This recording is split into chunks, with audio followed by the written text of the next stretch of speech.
ఓం సహనావవతు సహనౌ భునక్తు సహ వీర్యం కరవావహై తేజస్వినావధీతమస్తు మా విద్విషావహై. ఓం శాంతి శాంతి శాంతి. ఓం గురుర్బ్రహ్మా గురుర్విష్ణుః గురుర్దేవో మహేశ్వరః గురురేవ పరం బ్రహ్మ తస్మై శ్రీ గురవే నమః. ఓం గణానాం త్వా గణపతిం హవామహే కవిం కవీనాముపమశ్రవస్తమం జ్యేష్ఠరాజం బ్రహ్మణాం బ్రహ్మణస్పత ఆనశృణ్వన్నోతిభిస్సేదసాదనం. ఓం శ్రీ మహాగణాధిపతయే నమః. ఓం ప్రపన్నపారిజాతాయ స్తోత్రవేత్రైకపాణయే జ్ఞానముద్రాయ కృష్ణాయ గీతామృతదుహే నమః. ఓం సచ్చిదానందరూపాయ విశ్వోత్పత్యాదిహేతవే తాపత్రయ వినాశాయ శ్రీకృష్ణాయ వయం నమః. హరి ఓం.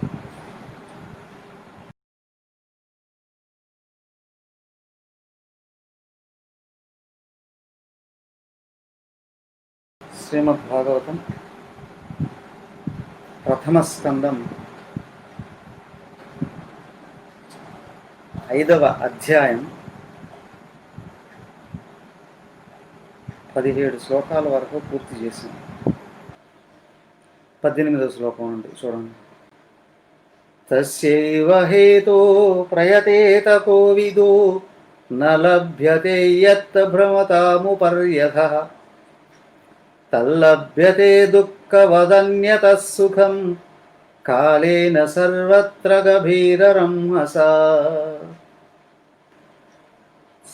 న వై జనో జాతు కథంచనావ్రజేత్ ముకుంద సేవ్యన్యవదంగ సంస్మృతిం స్మరన్ ముకుందాగ్ర్య ఉపగుహనం పునః విహాతుమిచ్చేన్నరసగ్రహో యతః. నారద మహాముని వ్యాస భగవానుడికి బోధిస్తూ ఉన్నారు. అయ్యా, నా బాధకు కారణం ఏంటి అనంటే ఆయన కూర్చోబెట్టి బోధిస్తున్నాం. వ్యాసుల వారు అన్ని పురాణాలు రాశారు, భగవద్గీత ఇదేది భారతం రాశారు, వేదాలను విభజించారు, బ్రహ్మసూత్రాలు రాశారు. కానీ ఆయనకేంటయ్యా ఇంకా బాధ అంటే, ఇది చూడండి, నాకు అన్నీ తెలుసు, నేను అన్నీ చేయగలను అనే భావం రాకుండా ఉండడం కొరకు ఇదిగో ఇక్కడ ఈ స్థాయిలో కూడా వస్తాయ్యా అని చెప్తున్నాడు. ఎవరైతే భగవంతుడిని ఆశ్రయించారో వాళ్ళకి వర్ణాశ్రమ ధర్మాలు కూడా లేవు, అన్నిటినీ దాటిపోయినట్టే. వ్యక్తి ఎలాంటి వాడైనా సరే భగవంతుడిని ఆశ్రయించి ఆయన కొరకే జీవించడం అనేటువంటిది లేదు. అంటే ఆశ్రయం ప్రపంచం మీద ఉందో వాళ్ళకి ఈ వర్ణాశ్రమ ధర్మాలు అనేటువంటి కట్టుబాట్లు తప్పనిసరిగా ఉంటాయి. ఆచరించి తీరాల్సిందే ముందుకెళ్ళాలి అని అనుకునేటట్లయితే.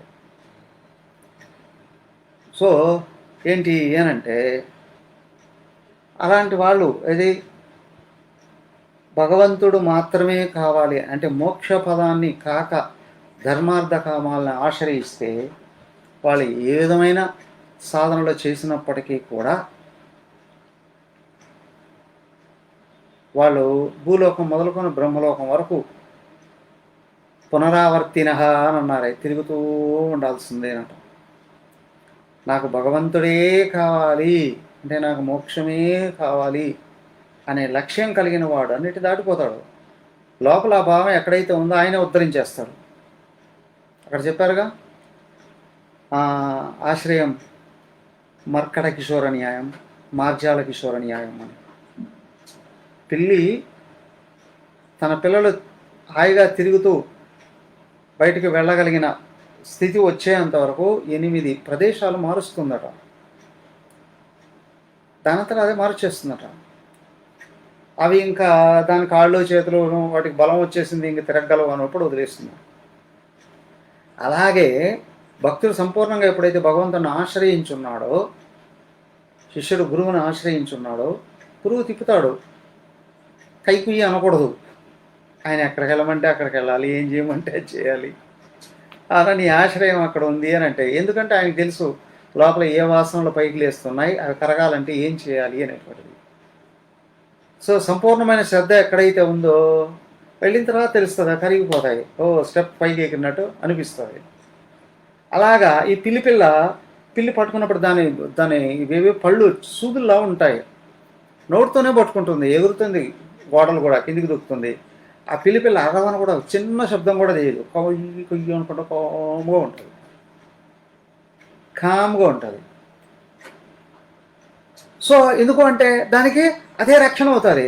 అదే అమ్మో అయ్యో నేను చచ్చిపోయానే, నన్ను బాధ పెడుతున్నావే, నన్ను కొరుకుతున్నావే, నన్ను పీకుతున్నావే, ఈ పిల్ల హరిచంద్ర అంటే మా దారిలో కుక్కలో నక్కలో ఏదో ఒకటి వచ్చి పట్టుకొని దాని ప్రాణాలు తీసి పారేస్తాడు. సో నీ లక్ష్యం భగవంతుడైతే ఇష్టదైవాన్ని పట్టుకుంటావా, సద్గురువుని పట్టుకుంటావా, ఆ విధంగా చేయగలగాలి. లేదా అంటే వర్ణాశ్రమాల్లో పడిపోతావు. వర్ణాశ్రమాల్లో పడితే నువ్వు బ్రహ్మలోకానికి వెళ్ళినా మళ్ళీ తిరిగి రావాల్సిందే. అక్కడికి తిరుగుతూ ఉండాల్సింది. తస్యేవ హేతు ప్రయతేత కోవిద నలభ్యతే యత్ భ్రమతాముపర్యత. దైవానికి సర్వం సంపూర్ణంగా శరణాగతుడు కాకపోతే భ్రమలో పడిపోతాడు. తల్లభ్యతే దుఃఖవదన్యత సుఖం కాలేన సర్వత్ర గభీర రహస. అయ్యా ఇంకా అక్కడ చెప్తున్నారు, ఎవరైతే సంపూర్ణంగా ఆయన కానీ ఆశ్రయించారో వాళ్ళ బాధలకు లోను కావాల్సిన అవసరమే లేదు. ఎందుకు అంటే చూడండి, గృహస్థులు అయినప్పటికీ ఏ చదువు సంధ్య లేవు, ఉద్యోగాలా లేవు, పెద్ద సంపాదనలా లేవు. బ్రతికుదురు కోసం ఏదో ఆవులు మేపుకుంటున్నారు. ఎవరు? ఆ గోపికలు. చూడండి వాళ్ళని ఎక్కడ పెట్టుకొని చూసుకున్నాడు ఆయన ఇదేది ఆ వైకుంఠమే వదిలేసి అక్కడికి వచ్చాడు. వాళ్ళతో కలిసి ఆడుకున్నాడు, వాళ్ళతో కలిసి తిన్నాడు. అక్కడ చూడండి బాలుర దగ్గర నుంచి గోపికల దగ్గర నుంచి ఆ గోపాలర వరకు అందరినీ తరింపు చేశాడు. ఎన్ని లీలలు చూపించాడు అక్కడ. ఎవరికి వాళ్ళు రక్షించడం ఒక పర్వతం కూడా ఎత్తాడు చీటుకుని వేలు మీద. వాళ్ళు అనుకున్నారు చిన్నపిల్లాడు అని. పిల్లలందరూ పరిగెత్తుకుంటూ వచ్చారట. చాలాసేపు నుంచి పట్టుకున్నావు నువ్వు, అయ్యా కొద్దిసేపు వదిలి మేము పట్టుకుంటాము, నువ్వు వెళ్ళి ఏమైనా తిండిరాపో అని అన్నారట. రండి అన్నాడట. రండి అన్నారు. పట్టుకోడరా అంటే కొండన వాళ్ళు పట్టుకోవడమా, పిల్లలు కదా మా అలాంటి వాడే అని అనుకున్నారు. పాపం వాళ్ళ స్థాయిలో వాళ్ళు ఆలోచన చేశారు. అవునా? కానీ ఎవరైనా 164 గంటలు అసలు వదలకుండా పట్టుకున్నాడు. కొండనెత్తి పట్టుకున్నాడు. కొండనెత్తి పట్టుకున్నాడు కదా. భూమిని ఎత్తి రక్షిస్తూ ఉన్నది ఎవరు? భూమిని కూడా చిటికిన వెళ్తే పెట్టి మొత్తం రక్షిస్తూ ఉన్నటువంటి వాడు ఆయన. సర్వగ్రహాలని నక్షత్రాలను కూడా పట్టుకుంటున్నాడు ఆయన. నువ్వు కానీ భగవంతుడికి సర్వం సంపూర్ణంగా శరణాగతులు అయితే సర్వకాల సర్వావస్థల్లో మర్చిపోకుండా ఉండగలిగితే, మరి నిరాకార నిర్గుణ ఉపాసకుల్లో వాళ్ళు ఏంటి అంటే నేను భగవంతుడిగా మారాలి అని అనుకున్నాను. అవునా? నా నిజస్వరూపం ఆయనే కదా, నేను ఆ స్థితిలో నిలబడాలి అని అనుకుంటే ఇప్పుడు కోతిని పట్టుకోవాలి. నేను ఆయనలో చేరుకుంటే చాలు అనుకోవడం భక్తి మార్గం కాదు. దేహం ఉండగానే ఆయన అందుకోవాలి అని అనుకోవడం జ్ఞాన మార్గం.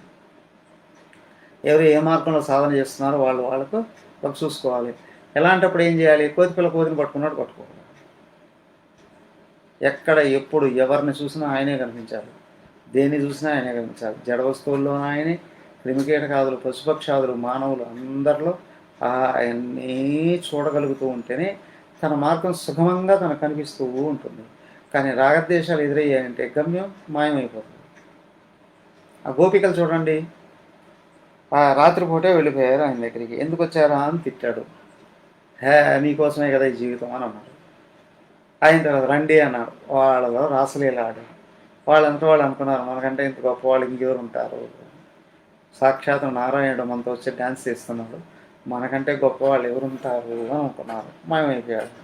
ద్వైత దృష్టి వచ్చేసిందిగా, ఇతరుల కంటే నేను బెటర్ అని. ఈ కంపారిజన్ ఎప్పుడైతే వస్తుందో ద్వైత దృష్టి వచ్చింది అని, ద్వైత దృష్టి వచ్చిందని. అద్వైత దృష్టిలో ఎవరిని చూసినా ఆయనే కనిపించాలి. వ్యవహారం స్వభావాన్ని బట్టి ఉంటుంది, కానీ ఆశ్రయించి ఉన్నవాడెవరు ఒక్కడే చూడగలరు. ఎవడు కర్మ కొద్దీ వాడు నడుచుకుంటూ ఉంటాడు, కానీ కనిపించే ప్రతి ఒక్కడు మాత్రం ఆయన అని గుర్తించగలరు.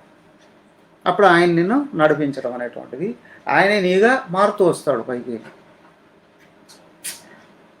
సో జీవభావం ఉంది అంటే ద్వైత దృష్టి ఉంటుంది, పరమాత్మ భావం ఉంది అంటే అద్వైత దృష్టి ఉండాలి. అద్వైత దృష్టి ఉంటేనే పరమాత్మ భావం ఉంటుంది. పరమాత్మ భావంలో అందరిలో ఆయన నువ్వు చూస్తూ ఉన్నావా, ఆయన ఈ దేహాత్మని కరిగించేసే ఆయన వ్యక్తం అవుతూ వస్తాడు నీలో, ఆయన ప్రవేశిస్తూ వస్తాడు, ఆయన విభూతుల్ని బయటకు తీసుకొని వస్తాడు.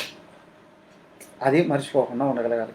ఇక్కడ ఏంటంటే సాకార సగుణమైన, నిరాకార నిర్గుణమైన వాళ్ళ స్వభావాన్ని బట్టి ఉంటుంది, కానీ సంపూర్ణ శరణాగతులు కాగలగాలి. ఇది అత్యంత ముఖ్యం. నవైజనోజాతు కథం చ నావ్రజేత్ ముకుంద సేవ్యన్ న్యవతంగ సంస్కృతిం స్మరన్ ముక్తు ఉగ్రప గుహనం పునః విహాదమిచ్చేన్న రసగ్రోహయత. అయ్యా ఓ వ్యాసమహాముని,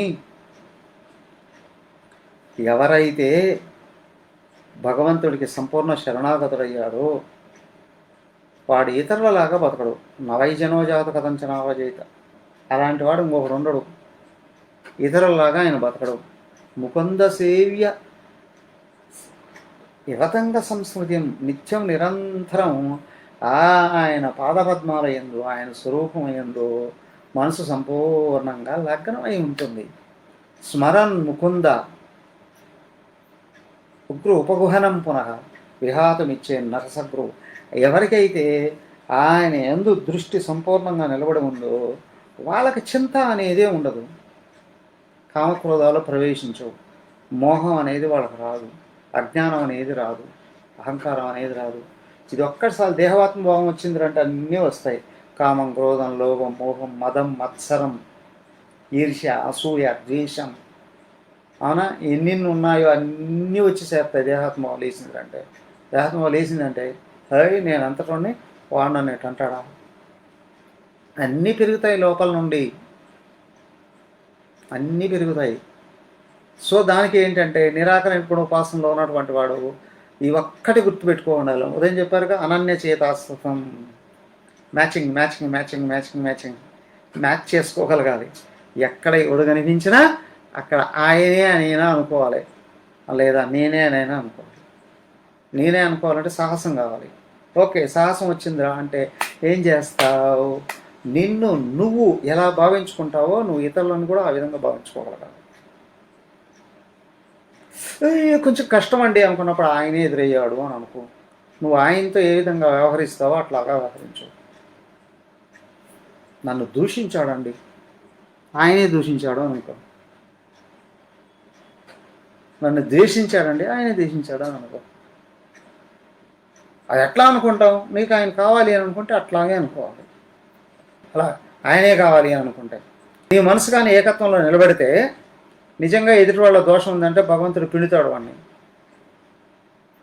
భగవంతుడు పిండుతాడు. ఒక చిన్న ఉదాహరణ చెప్పాను లేదు, ఒకసారి ఆశ్రమంలో ఉన్నప్పుడు తెనాలికి వెళ్ళా చిన్న పని మీద. తెనాలికి వెళ్ళి రిటర్న్ వస్తూ ఉన్నా. బస్ స్టాండ్లోకి వెళ్ళా. బస్కు అంటే ఎక్స్ప్రెస్ బస్కి క్యూలో నిలబడి టికెట్ తీసుకోవాలి.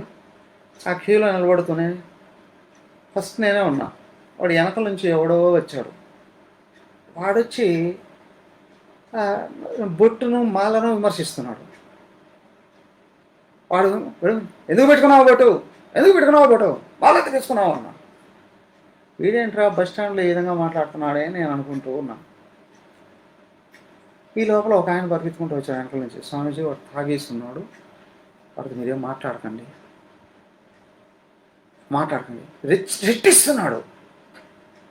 స్వామీజీ వాడు వేరే వాడు ఉన్నట్టున్నాడు, మీరు ఇప్పుడు బస్ స్టాండ్లో ఏం మాట్లాడకండి, అందరూ చూస్తున్నారు, గమనిస్తున్నారు. సో తిట్టేవాడు ఎవరు అనుకోవాలి, అలాగే నా దగ్గరకు వచ్చి జాగ్రత్త పరిచేవాడు ఎవరు అనుకోవాలి. అయిపోయింది. నేను టికెట్ తీసుకున్నా, వెళ్ళి బస్సు ఎక్కేశాను. బస్సు ఎక్కేస్తే దారిలో నిలబడ్డాడు అక్కడ. వాడు మళ్ళీ అక్కడ నిలదీశారు. వెళ్ళి ఫస్ట్ సీట్లో, టికెట్ నాదే ఉంది, ఫస్ట్ వెళ్ళి ఫస్ట్ సీట్లో కూర్చున్నాం. వాడు కొంతమంది అయిపోయిన తర్వాత మళ్ళీ వచ్చి నిలబడ్డాడు అక్కడ. వాడు ఇష్టం తిడుతున్నాడు, రాముడు తిడుతున్నాడు, సీత ఆలీనం, వీళ్ళందరినీ ఋషులు అందరినీ విమర్శిస్తున్నాడు. ఏం చేయాలి ఇప్పుడు? బస్ స్టాండు కదా, కాచుకొని ఉంటారు కొంతమంది కావాలని ఏదో ఒక విధంగా బురద చల్లడానికి. వాళ్ళల్లో ఇట్లాంటి వాడు కదా. మనం ఏమైనా వాడిని అన్నా తిట్టినా క్లిక్ అనిపించి పేపర్లో వ్యతిరేకంగా రాసే వాళ్ళు కూడా చాలామంది అంటారు. వాడు వెళ్ళి లాస్ట్లో కూర్చున్నా కూడా లేచి వచ్చాడు, మళ్ళీ లేచి వచ్చి అక్కడ ఎదురుగా నిలబడి చెప్పులు ఏది వేసుకుని ఊరికే కళ్ళ టూపుకుంటూ ఉంటే వాడు ఆ చెప్పుల గురించి మాట్లాడుతున్నాడు, నన్ను గురించి మాట్లాడుతున్నాడు, ఋషుల గురించి విమర్శిస్తున్నాడు. ఏం చేయాలి? రామా ఏం చేయమంటావో నేను అనుకుంటూ ఉన్నా లోపల మనసులో. నా పక్కన ఉన్నవాళ్ళు లేచారు. చూడండి, నేను రామను తలుసుకున్నా, నా పక్కన ఉన్నవాళ్ళు లేచాడు. లేచి అతను ఇదేది లెదర్ చెప్పు తీసుకున్నాడు చేతికి, వాడిని జుట్టు పట్టుకున్నాడు, వంచాడు. దాదాపు 20-30 దెబ్బలు వాడు తలకాయ మీద కొట్టాడు చెప్పుతో. 20-30 దెబ్బలు కొట్టాడు. కొట్టి వేస్తన్నాడు, వెళ్ళి దగ్గర పడ్డాడు. ఆడు దగ్గర వెళ్ళి వాడు అక్కడ మళ్ళీ తిట్టడం మొదలుపెట్టాడు. దాదాపు 10 కిలోమీటర్లు వచ్చేసింది బస్సు. వాడు ఆగలేదు, మళ్ళీ తిడుతున్నాడు. మళ్ళీ వెనక నుంచి ఇంకొక ఆయన వచ్చాడు. డ్రైవర్ బస్సు ఆపు అన్న. డ్రైవర్ కూడా ముస్లిం ఆపేశాడు టక్కుమని. రావా దిగరా అన్నాడు వాడిని. అటు తిరుగుతూ ఉన్నవాడిని. వాడిని పట్టి జుట్టు బట్టి లాగి డోర్ తీసి, వెళ్ళలేదు వాడు, 2 సార్లు కట్టుకు పట్టుకున్నాడు. ఆ డోర్ దగ్గర ఎక్కిస్తున్నాడు. అట్లే వాడు వెళ్ళి డోర్ కింద ఎక్కడో పోయి పడిపోయాడు. నాకంటే దాదాపు అప్పట్లోనే 10-15 ఏళ్ళు పైన పెద్దవాడు ఉంటాడు, 20 ఏళ్ళు పెద్దవాడు ఉంటాడు. తంతే రోడ్లో అక్కడ ఎక్కడో పడిపోయాడు. డ్రైవర్ పదా అన్నాడు. నోరు కిక్కురు మనలేదు వాడు కాంగా వస్తుంది. చూడండి, నేను ఆవేశానికి కానీ లోనయ్యి ఉంటే పరిస్థితులు వేరే విధంగా ఉండేవి. కానీ లోపల తిరిగి ఆయన నిజంగా ఆర్తిగానే లోపల ఆయన తెలుసుకున్నప్పుడు ఒకటేంటంటే, నన్ను అనడం ఓకే, అహంకారం అనివ్వకూడదు. అరే నా సంస్కృతిని దైవాలని తిడుతుంటే ఏం చేయాలి వీడిని? లోపల ఓకే పడితే ఏమైంది? సో ఎవడేం చేయాలనో.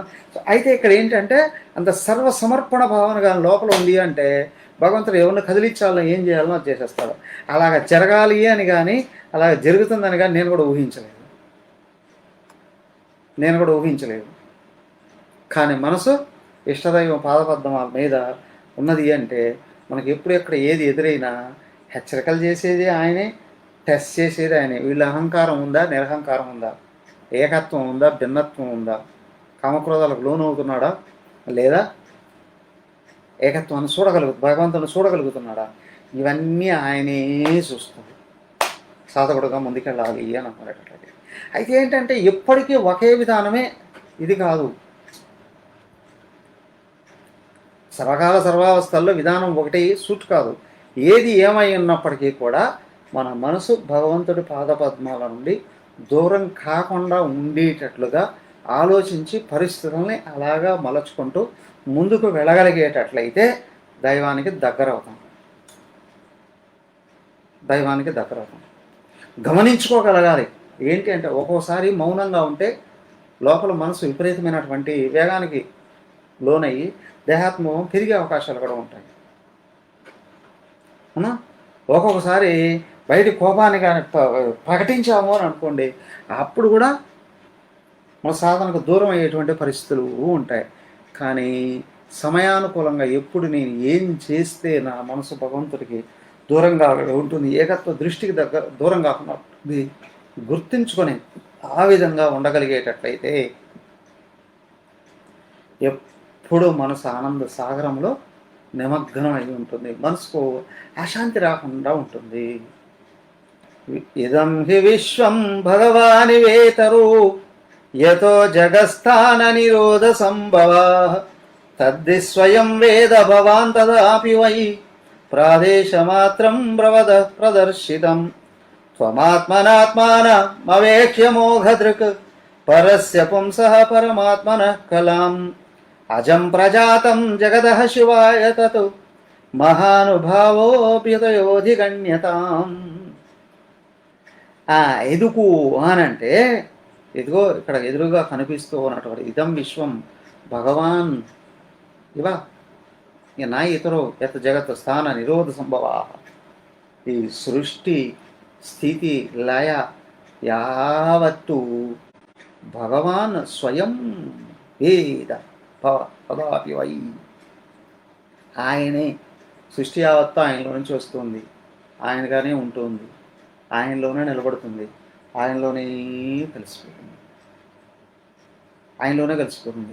అదేంటండి? ఇప్పుడు సర్వే దానికే చూడండి. భగవంతుడు దశావతారాల్లో కనిపించాడు. భాగవతంలో 24 అవతారాలు కనిపిస్తాయి.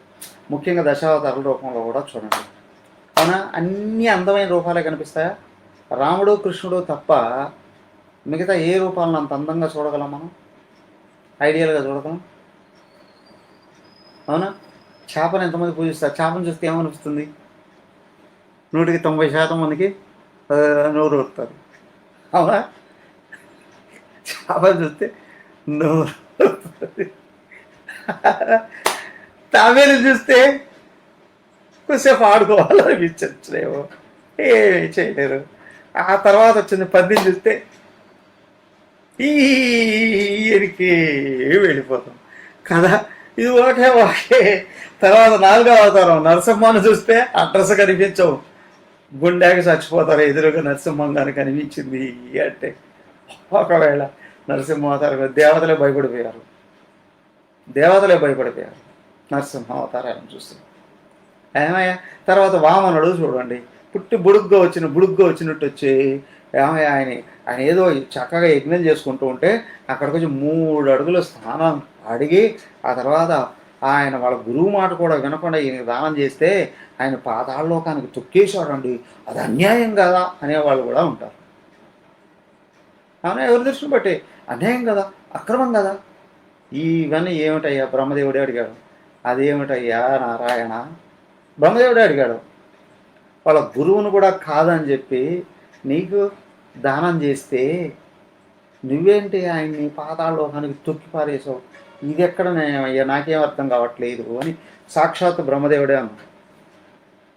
మరి మానవ మాత్రలకు ఏ విధంగా అనిపిస్తుంది?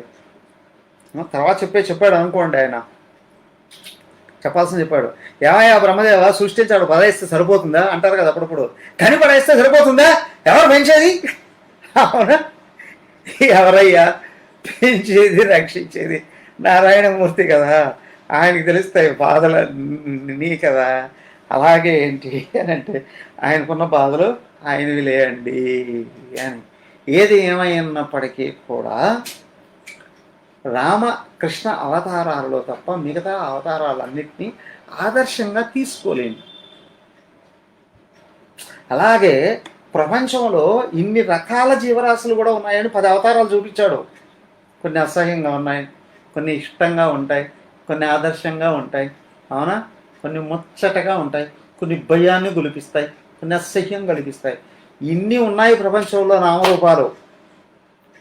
కానీ నీ మనస్సు నిలకడగా ఉండాలి అని అంటే అందరిలా ఆయన చూడు. అది విషయం. ముందే చెప్పుకున్నాం, భాగవతం ఏంటంటే మనం ఏం చేయాలనో ఏం చేయకూడదో చెప్తే సరిపోతుంది కదా. ఏం అందుకోవాలనో అదే చెప్తుంది భాగవతం. ఏది అందుకోవాలనో అదే చెప్తుంది. సో కాబట్టి ఏంటి అని అంటే ఈ సృష్టి యావత్తు ఆయనే చెప్తున్నా. ఇదంతా నీకు తెలుసు కదయ్యా వ్యాస. త్వం ఆత్మానం అవేహ్య అమోఘ దృక్. ఓ వ్యాస మహర్షి, నీకు తెలియనిది ఏముందయ్యా? నీకు నువ్వుగా మొత్తం సృష్టి రహస్యాన్నంతటిని ఎరిగిన వాడివే కదా. కాకపోతే ఇన్ని పురాణాలు ఏ విధంగా రాయగలవు? అవునా? ఎన్ని పురాణాలు రాసావంటే ఏ విధంగా రాయగలవు నువ్వు?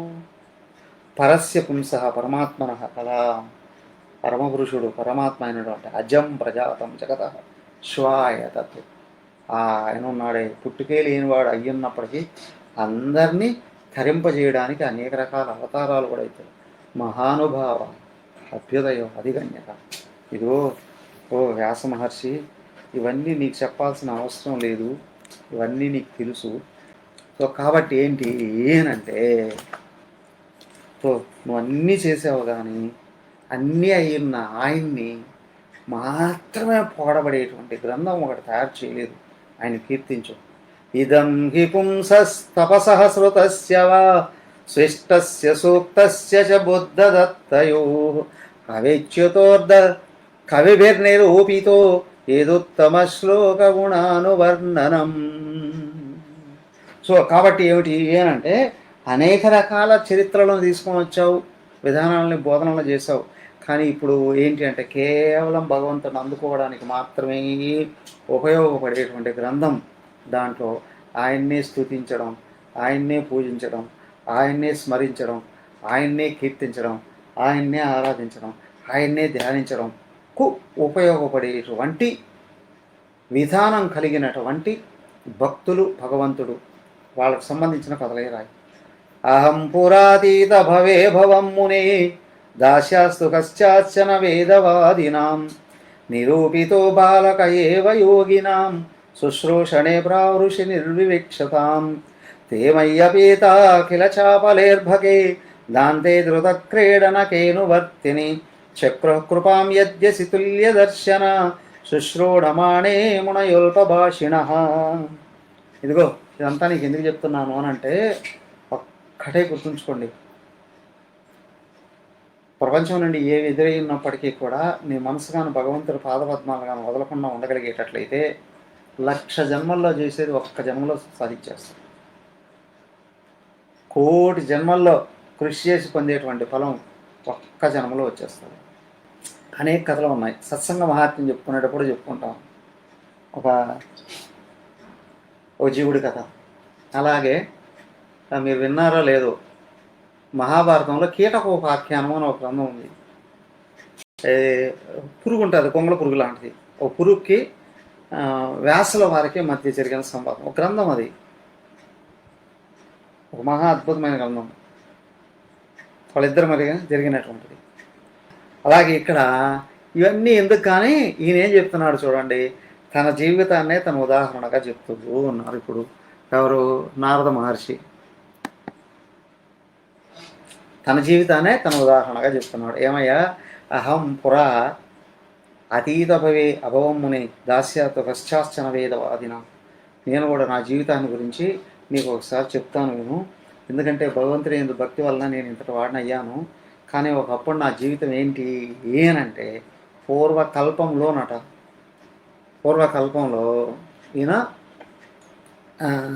నేను ఒక దాసీపుత్రుని, దాస్యాస్తు పశ్చాచ్చన వేదవాదినం, నేను ఒక దాసీపుత్రుణ్ణి.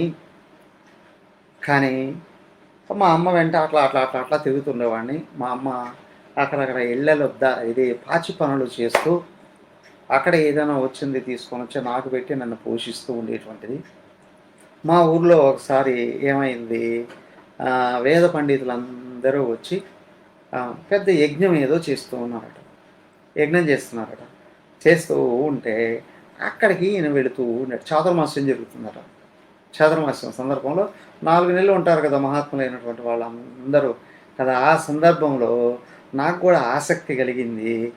అక్కడికి ఏది చిన్న ఒక పంచి చుట్టుకుని పిలక ఉంది కదా, అటు బ్రాహ్మణ పిల్లలు, అవునా, యజ్ఞోపేదం ఉంది, పిలక ఉన్నాం. అలాగా వాళ్ళ మధ్యలోకి వెళ్ళిపోయి అక్కడక్కడ కూర్చున్నావాడట. కూర్చుంటే చిన్న ముచ్చటగా కనిపిస్తున్నాడు కదా, చిన్నవాడు 5 ఏళ్ళాడు. ముచ్చటగా కనిపిస్తుంటే వాళ్ళందరూ కూడా పిలిచేవాళ్ళట. పిలిచి అక్కడెక్కడ చిన్న సేవలు చేయమనేవాడట. సేవలు చేస్తూ ఉండేవాడట. ఉచ్చిష్టలేపానుమోదితో ద్విజై సకృత్సభుంజే తదపాసక్తి గల్బిష ఏవం ప్రవృత్తస్య విశుద్ధ చేదస తద్ధర్మ ఏవాత్మలు ప్రజాయతే.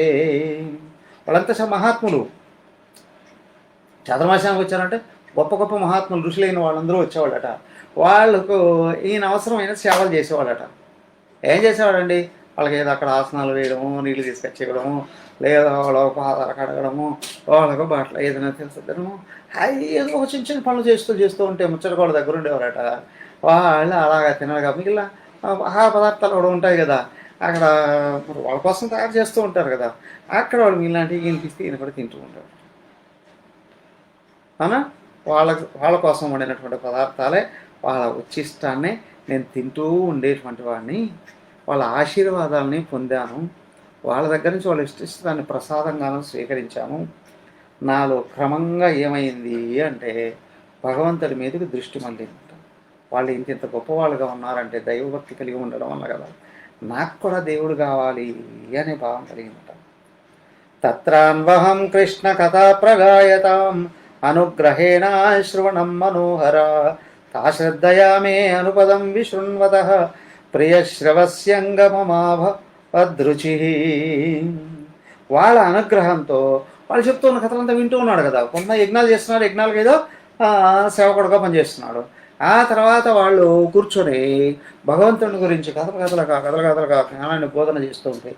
కూర్చొని వింటూ ఉండటం.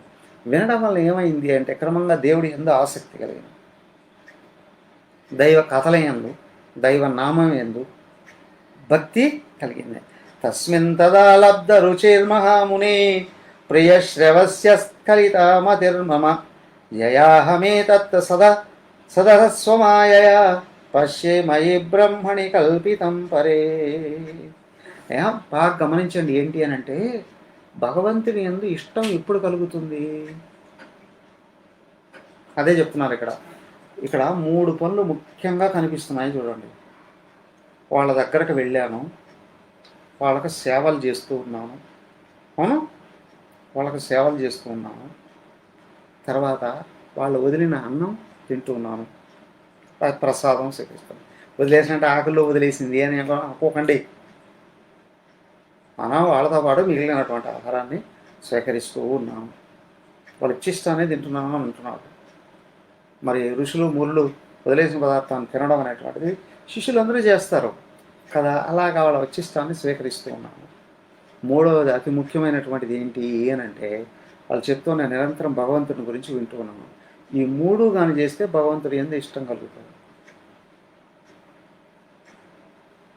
భగవంతుడు కావాలి అని అనిపిస్తారు. మహాత్ముల సేవ, అవునా, మహాత్ములతో కలిసి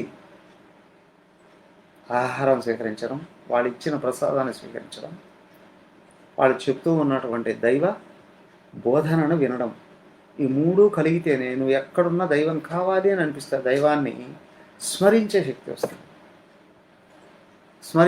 వస్తుంది. నువ్వు సజ్జన సాంగత్యమే లేకుండా, సత్త బోధనే లేకుండా, సజ్జన సేవే లేకుండా దేవుడి ఇష్టం కలగాలి అంటే కలగదు. ఎందుకు? నీ మనసుకు అక్కడ ఇష్టం లేదంటే ప్రపంచం మీద విపరీతమైనటువంటి ఆసక్తి ఉంది అని. చూడండి, అయ్యా లేస్తూనే ఒక 5 నిమిషాలు 10 నిమిషాలు జపం చేసుకోకూడదా అంటే వీలు కాదండి, ఎప్పుడో వీలు చూసుకుంటాం లేరండి అంటారు. కానీ అది లేస్తూనే న్యూస్ పేపర్ కొట్టుకుంటాం, స్టార్టింగ్ దగ్గర నుండి ఎండింగ్ వరకు అన్నీ సరే కనీసం 2 గంటలు తీస్తే అబ్బా నా పని అయిపోయినట్టు. ఏం లాభం? మనసంతా వికలం అయిపోతుంది. న్యూస్ పేపర్ చూడొద్దని అనలేదు, కానీ ప్రారంభం అనేది దైవనామంతో ఎందుకు చేయలేకపోతున్నావు? జీవితంలో ప్రారంభం అనేటువంటిది కేవలం విషయ సంచయనమే ఎందుకు చేస్తున్నావు? నీ మనసు ఆ విధంగా ఉంది కాబట్టి నీకు శాంతి ఎట్లా కలుగుతుంది? దేవుడి మీద ఇష్టమైనది ఏ విధంగా కలుగుతుంది కదా? లేస్తూనే విషయాల మీదకి వెళ్ళిపోయింది అంటే మనసు చిక్కదు.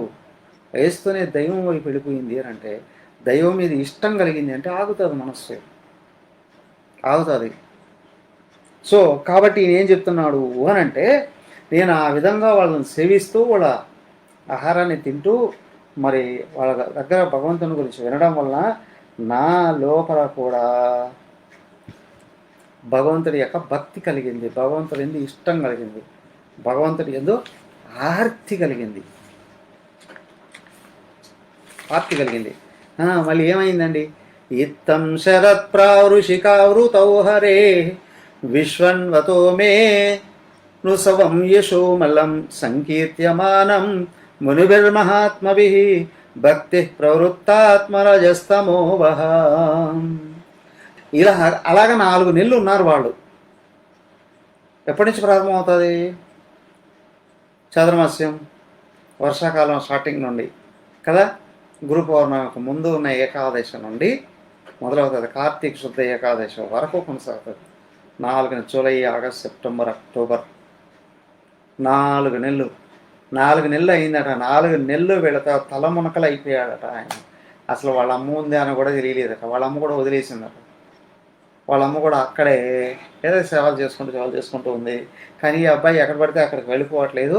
మరి మహాత్ముల సాన్నిధ్యంలోనూ ఉంటున్నాడు, ఇక్కడ హాయిగా ఉంటున్నాడు కదా, వాళ్ళతోనే కలుస్తున్నాడు, చక్కగా వింటున్నాడు అని చెప్పి ఆమెకి చాలా సంతోషమైంది, వదిలేసిందట.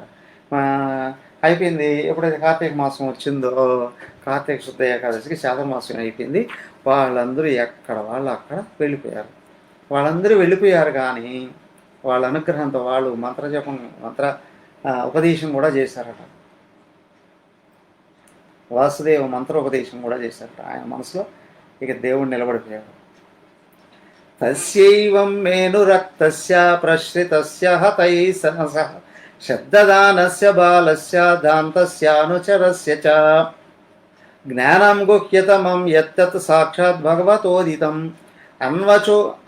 అన్వవోచన్ గమిష్యంతః కృపయా దీనవత్సలాః ఏనైవాహం భగవతో వాసుదేవస్య వేదసః మాయానుభావమవిదం ఏన గచ్చంతి తత్పరం. వాళ్ళు వెళితే వెళ్ళారు కానీ నా లోపల భగవంతుడింది ఇష్టం అత్యధికంగా కలిగింది. ఏంటి అని అంటే అప్పటి నుంచి ఈయన ఇంట్లోకి వెళ్ళి నారాయణ అర్చన మొదలు పెట్టుకున్నాడు అట. ఇంక ఈయనకి తెలిసిన విధానంలో. అవునా, మనకు శివరాత్రి వచ్చిన అమ్మవారి దర్శనం అక్కడక్కడ సోషల్ మీడియాలో చూస్తూ ఉంటాం చూడండి. పిల్లలంతా ఊర్లోకి వెళ్ళి ఏం చేస్తూ ఉంటారు, శివలింగం పెట్టి అక్కడ పూజలు చేయడము, అక్కడ అమ్మవారి విగ్రహం వాళ్ళతో మట్టితోనే అర్చన చేయడము. ఇది సామాన్యం కాదు కదా, లోపల భక్తి బీజాలు పడితేనే కదా. అలాగే ఈయనంతటి ఈయనే ఏం చేస్తున్నాడు, స్థూలంగా అర్చనలు, ఆయన నిరంతరం తలుచుకోవడం, భగవంతుని ధ్యానించడం ఈయనకు సహజంగా అలవాటైపోయాయి. ఇక వేరే ఎక్కడికి వెళ్ళడం తిరగడం అంటే ఏమీ లేవు. సాధ్యం అండి అంటే ప్రహ్లాదుడి చరిత్ర మనం చూస్తాంగా. ఇప్పుడు శృంగేరి పీఠాధిపతుల వారు ఉన్నారు, భారతీయ తీర్థుల వారు. ఆయన నరసరావుపేటలోనూ పుట్టారు. ఆయన పాత శివాలయం దగ్గర ఉండేవారు. మహానుభావుడు. అక్కడే చిన్నప్పటి నుండి ఏ విధంగా ఉండేవారు. అమ్మగారు భక్తురాలు ఒక ఆవిడ ఉండేవారు, చెల్లమ్మ గారు అని, మహాత్మురాలు. ఆమె చూస్తూ గమనిస్తూ ఉండేదట. ఎప్పుడు చూసినా ఆ శివాలయం చుట్టూ తిరుగుతూ ఉండేవాడట. శివాలయం రథం దగ్గర కింద కూర్చొని ధ్యానం చేసుకుంటూ ఉండేవాడట. ఎప్పుడు చూసినా ధ్యానం చేసుకుంటూ ఉండేవాడట. అందరి పిల్లల్లాగా ఆయన ఉండేవారు కాదట.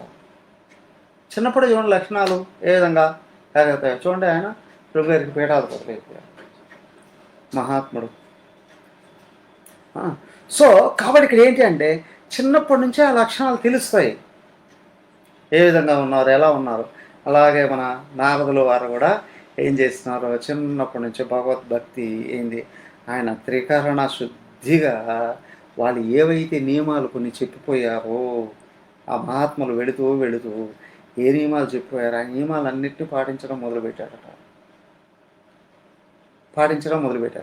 ఇతను ఏమీ చెడు పనులు చేయడం లేదు, అల్లరి చేయడం లేదు కాబట్టి వాళ్ళ అమ్మ కూడా ఏమనట్లేదు. ఏకాంతంగా ఎప్పుడూ ఇంట్లోనే కూర్చుంటున్నాడు, మరి భగవంతుడిని ధ్యానించుకుంటున్నాడు. అలాగా వాళ్ళు ఏవైతే చేసి చెప్పారో అవన్నీ లోపల మననం చేసుకుంటూ ఆ భగవంతుడే కావాలి అనే కోరిక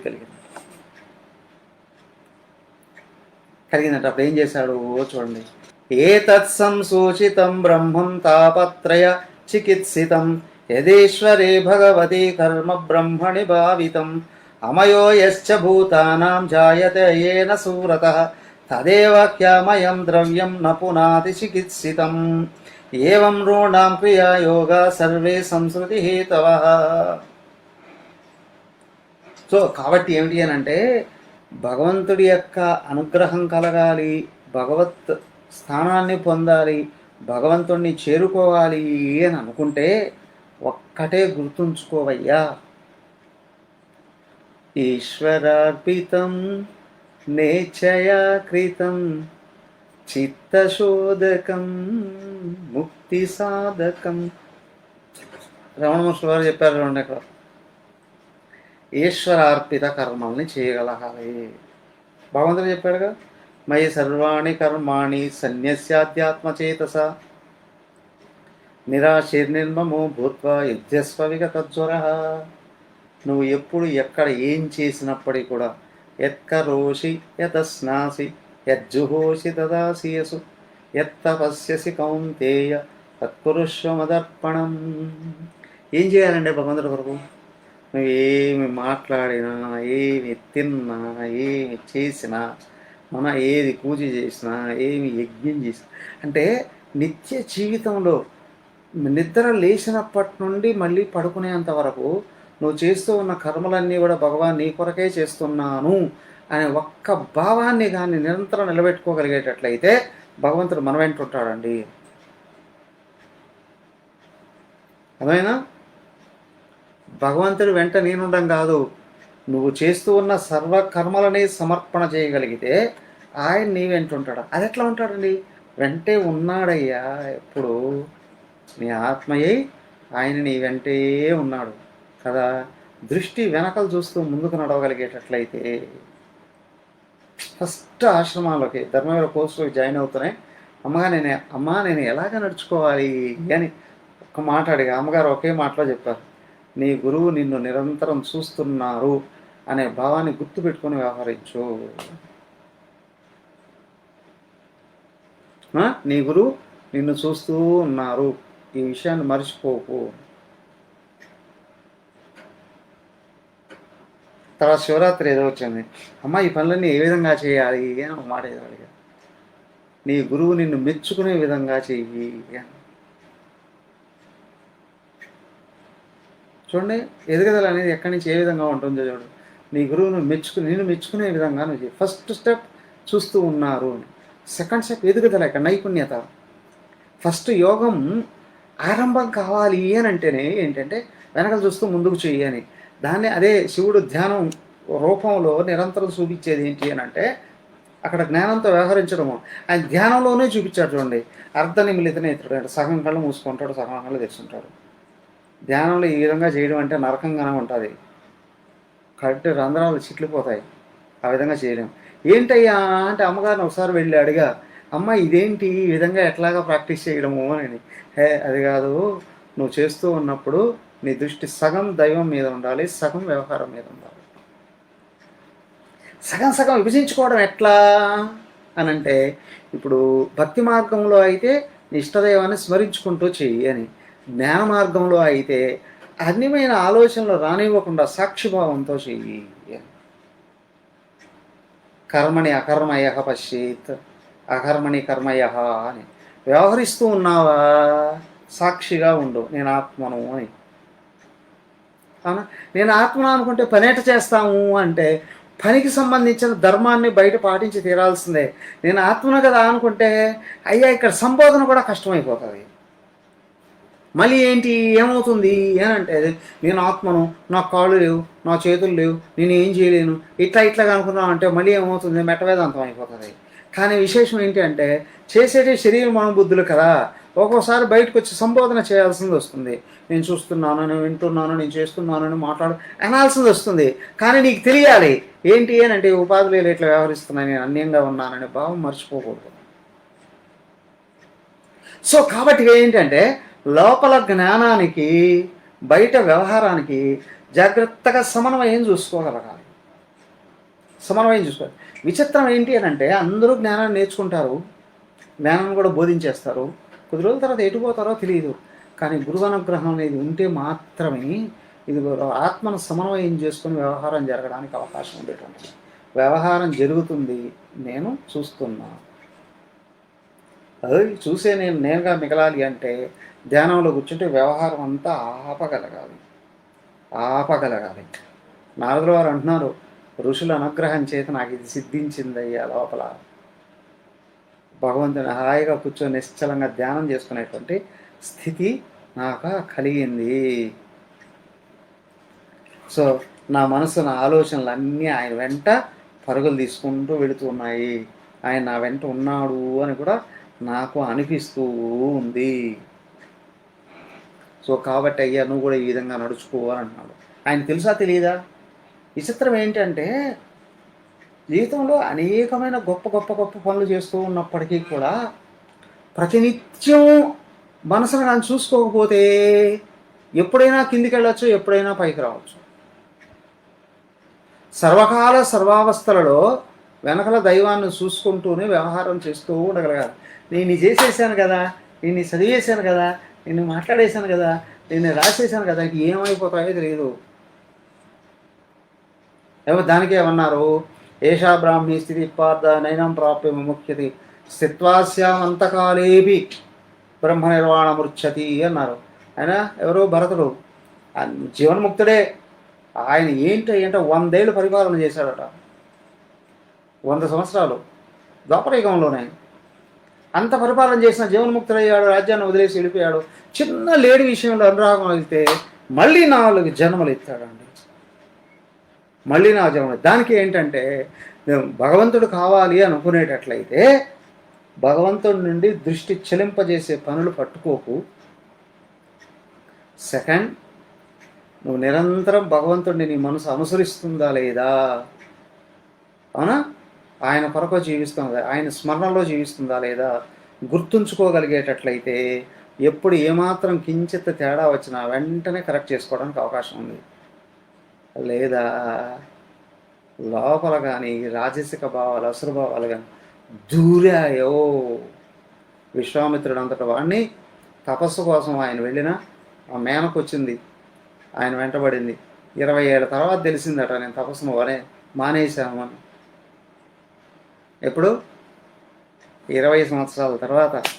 ఎంతోమంది చూస్తూ ఉంటాం, మిషన్లో మెంబర్లుగా కావచ్చు, ఆచార్యులుగా కావచ్చు, భక్తులుగా కావచ్చు, వస్తూ ఉంటారు. కొద్ది రోజులు అత్యంత విపరీతమైన వేగంతో అరే వీళ్ళు తత్వాన్ని అందుకునేసారా బాబు అనేటట్లుగా వచ్చేస్తారు. తర్వాత డబేమని పడిపోతారు. కామం వచ్చి దూరుతుందో, క్రోధం వచ్చి దూరుతుందో, లోభం వచ్చి దూరుతుందో, వాళ్ళ అహంకారం దూరుతుందో, మమకారం దూరుతుందో, మదము దూరుతుందో, అసూయ ద్వేషాలు దొరుకుతాయో తెలియదు. ఎటు పోతారో అడ్రస్ లేకుండా అవుతారు. 24 గంటలు మిషన్ చుట్టే తిరుగుతున్నారు, అయాల చుట్టే తిరుగుతున్నారు, బలాత్కరణలోనే ఉన్నారు అని అనిపించిన కొన్ని సంవత్సరాలు అటు గడిచేటప్పుడు కూడా ఎటు పోయారో అస్సలు కనిపించరండి. కారణం ఏంటి అంటే ఇదిగో అసురభావాల లోపల దూరేంటి ఎత్తుకొని వెళ్ళిపోతాయి. కోడి పిల్లలను వెంటేసుకొని రక్షిస్తూ తిరుగుతున్నట్టు ఉంటుంది. ఎక్కడో నుంచి చూస్తుంది, ఏదో డేగా వచ్చి కొట్టిందిరా అంటే అట్లా ఎత్తుకొని వెళ్ళిపోతుంది. అలాగే ఆధ్యాత్మిక సాధనలో ఉన్నట్టే ఉన్నా లోపల తెలియకుండా దేహాత్మ బాగా ప్రవేశించింది అంటే ఏదో గుణం వస్తుంది. వచ్చిన తర్వాత ఎప్పుడు తెలుస్తుందిరా అంటే ఎప్పుడు తెలుస్తుంది? సాధన అంతా నేల మీద పడిపోయిన తర్వాత.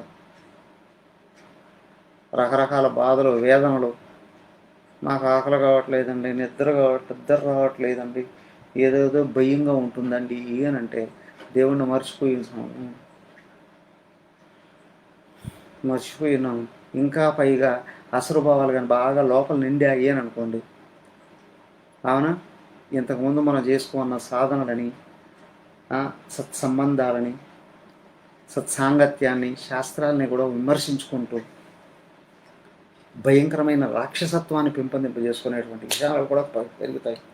దానికి ఏమంటున్నారు అంటే చూసుకుంటున్నాడు నీ ఇష్టదైవాన్న, నీ గురువున, లోపల ఆత్మన గమనించుకుంటూ తిరగాలయ్యా అంటున్నాడు. ఎవరికి? వ్యాసమహామునికి చేస్తున్నాడు. వ్యాసుడు చేసినటువంటి పనులు ఎన్నెన్నో చూడండి. ఇవన్నీ చేసినప్పటికీ కూడా ఎప్పుడు లోపల దేహాత్మ ప్రవేశించిందో అన్నిటినీ అపహరించేస్తారయ్యా, జాగ్రత్త పడు అని చెప్తున్నాడు. ఏవం రూఢాం క్రియా యోగా సర్వే సంస్కృతి హేతవః తయేవాత్మ వినాశాయ కల్పంతే కల్పితా పరే యదత్ర క్రియతే కర్మ భగవత్ పరితోషణం జ్ఞానం యత్తదీనం హి భక్తి యోగ సమన్వితం కుర్వాణ యత్ర కర్మాణి భగవచ్చిక్షయా సకృత్ గృణ్వంతి గృణంతి గుణనామాని కృష్ణస్య అనుస్మరంతి చ. సో కాబట్టి ఏంటి అని అంటే సర్వకర్మలు భగవదర్పణ చేసి ప్రేమతో భగవంతుణ్ణి తలుచుకుంటూ నువ్వు ఏం చేస్తూ ఉన్నా లోపల కర్మల్ని తొలగించేస్తాయి. కానీ భగవంతుణ్ణి మర్చిపోతే లోపల కర్మల్ని పెంచేస్తాయి.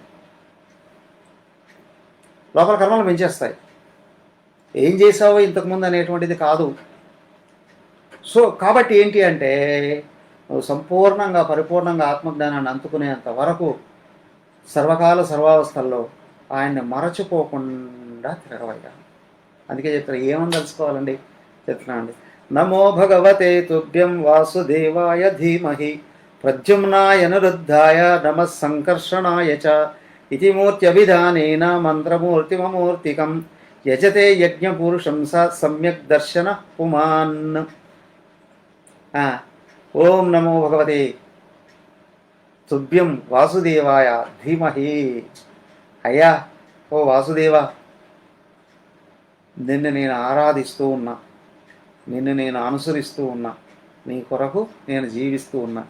ఆయన తర్వాత చూడండి, ఆయనే ప్రద్యుమ్నాయ అనిరుద్ధాయ సంకర్షణాయ, ఈ రూపాలన్నీ కూడా నువ్వే అయ్యున్నావు.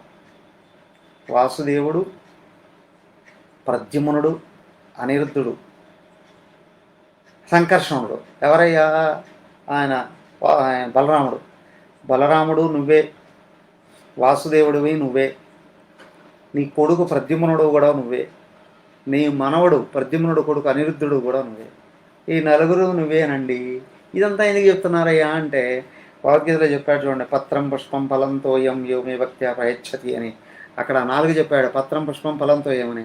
అవే కదా అంతఃకరణ చతుష్టయమే అన్నారు. అలాగే ఇక్కడ కూడా ఈ 4 ఏమిటయ్యా అంటే అంతఃకరణలో కలుగుతూ ఉన్న 4 రకాల ప్రవృత్తులు ఏవైతే ఉన్నాయో అవే 4 పేర్లు అని అంటున్నారు. సో కాబట్టి అంటే మనసు లేచిందా భగవంతుడిని తెలుసుకోగలగాలి, బుద్ధి లేచిందా ఏం తెలుసుకుంటున్నా ఇది కూడా ఆయన అని గుర్తించగలగాలి, అహంకారం లేచిందా ఆర్తిగా ఆయన్ని పొగడగలిగేటట్టు ఉండాలి, చిత్తం కదిలిందా ఆయన జ్ఞాపకాలతో తిరగగలగాలి. బ్రహ్మచారి కోర్సులు ఉండేటప్పుడు అందరూ కూడా 24 అవర్స్ ఆయన గురించి వినడం, ఆయన గురించి పాడడం, ఆయన గురించి తెలుసుకోవడం, ఆయన గురించి పొగడడం, అన్నీ 24 గంటలు అవే ఉంటాయి కోర్సు అంతా. కోర్సు నుండి బయటకు వచ్చేటప్పటికి భగవంతుడి గురించి తప్ప ఆలోచన వేరే ఏమీ ఉండదు. క్రమంగా రాను సత్సంగంగా లేకపోతే ఏమవుతుందంటే స్లోగా జారిపోతాయి, ప్రపంచం వచ్చి కూర్చుంటుంది. దానికి వేడుకోవాలట ఏమని, భగవాన్ రోజుకు 1 గంట సత్సంగాన్ని అని.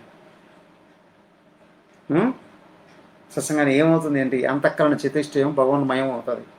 అయ్యా వేడుకుంటేనే వస్తుంది సత్సంగం.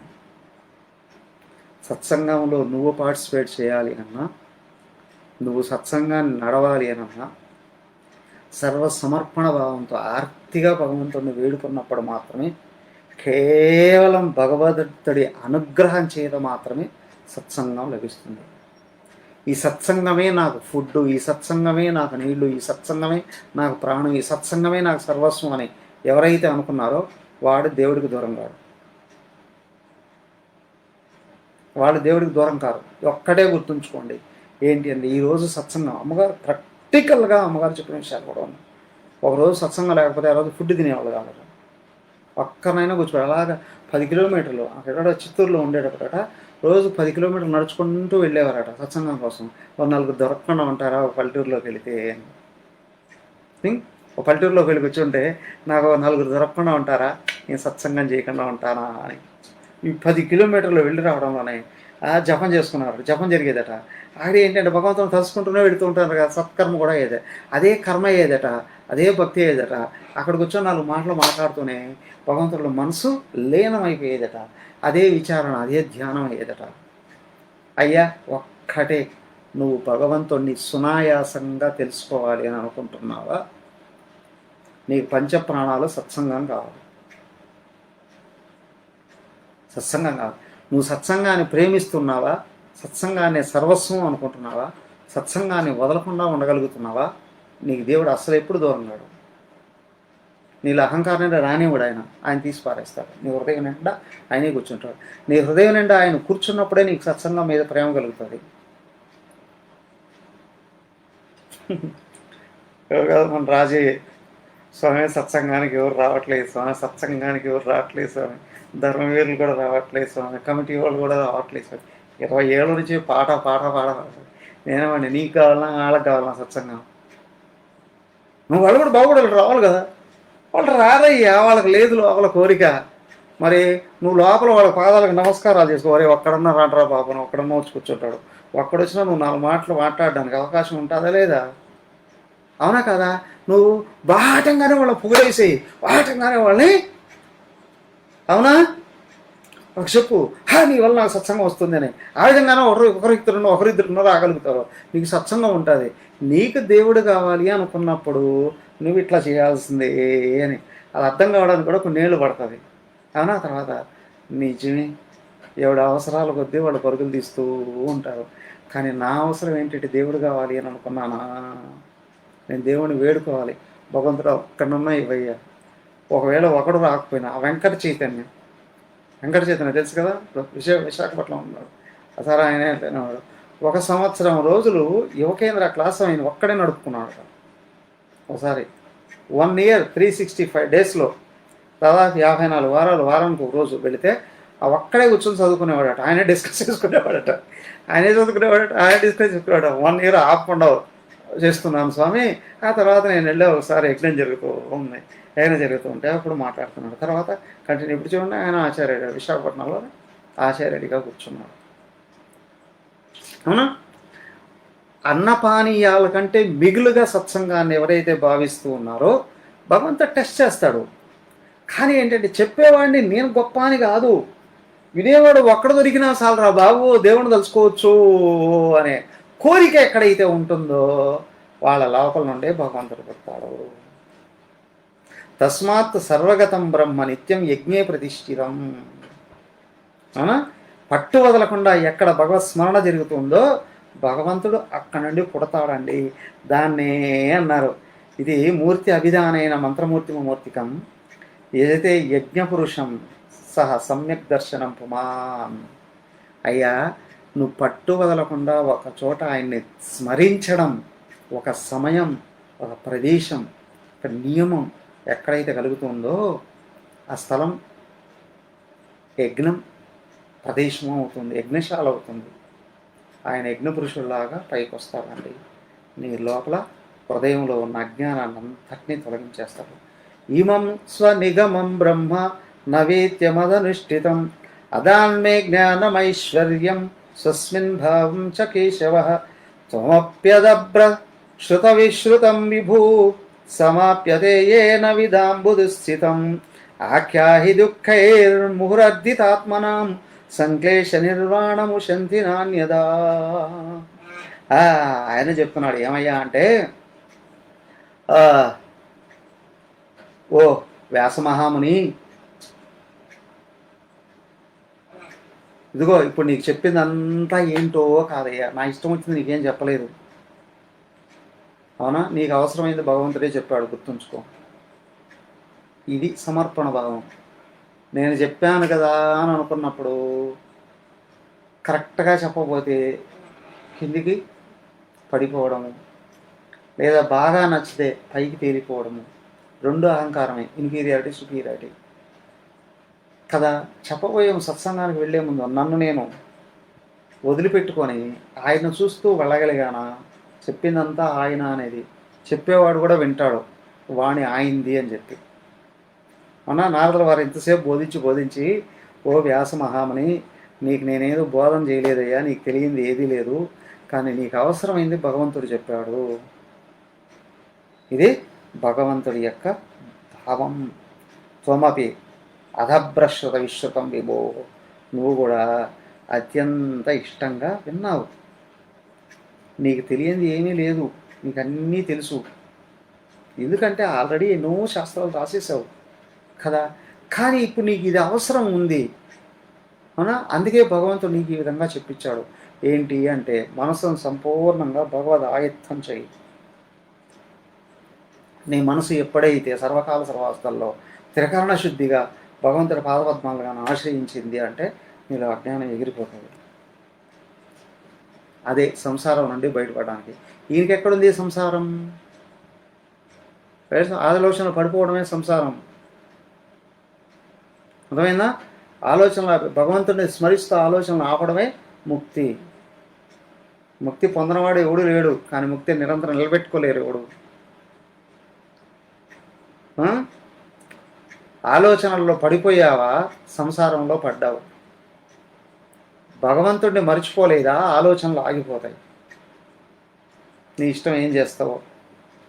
ఇది శ్రీమద్భాగవతే మహాపురాణే పారమహంస్యాం సంహితాయాం ప్రథమస్కందే పంచమోధ్యాయ.